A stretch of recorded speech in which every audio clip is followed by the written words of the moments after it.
The book The Art of Worldly Wisdom, written by Baltasar Gracián more than 350 years ago, is a work that teaches 300 pieces of advice to apply in our daily lives. It is a practical guide to understanding what kind of behavior to adopt in different situations in life. It is a book intended for those who wish to achieve personal and professional success with ethics and great intelligence. In this video, we will talk about 5 teachings from this book that you can start putting into practice. Live practically. Even your knowledge should seem usual and usable. And where knowledge is uncommon, feign ignorance. Ways of thinking change, and so does taste. Don't think like an ancient, taste like a modem. Count heads. That is what matters in all things. When you must, follow the common taste and make your way toward eminence. The wise should adapt themselves to the present, even when the past seems more attractive, both in the clothes of the soul and in those of the body. This rule for living holds for everything but goodness, for one must always practice virtue. Many things have come to seem old-fashioned: speaking truth, keeping your word. Good people seem to belong to the good old days, though they are always beloved. If any exist, they are rare, and they are never imitated. What a sad age this is, when virtue is rare and malice is common. The prudent must live as best they can, though not as they would like to. May they prefer what luck granted them to what it withheld. Don't live in a hurry. If you know how to organize things, you will know how to enjoy them.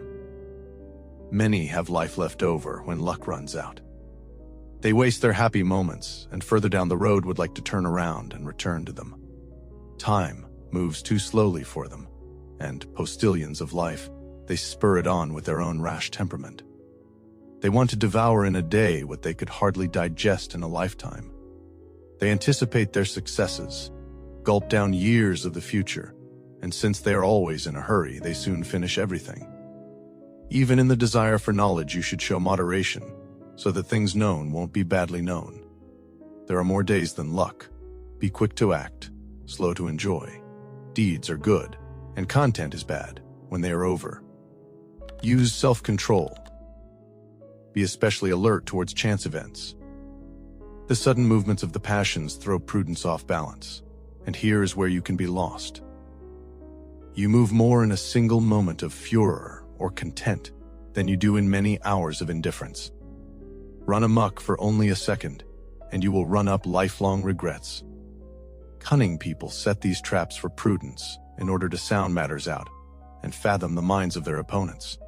Prying out secrets, they get to the bottom of the greatest talents. Your counter strategy? Control yourself, especially your sudden impulses.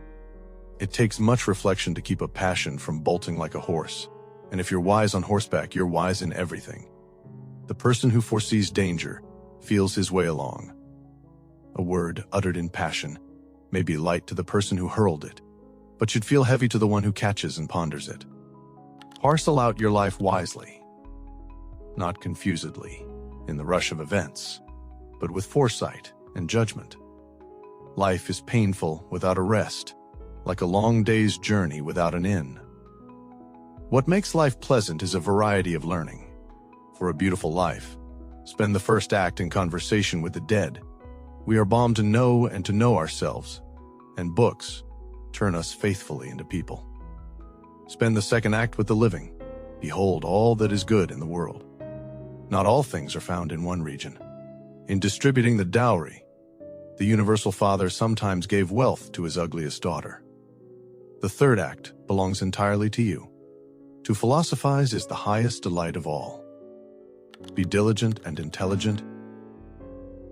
Diligence is quick to carry out what intelligence has lingered over. Fools are fond of hurry. They take no heed of obstacles and act incautiously. The wise usually fail through hesitation.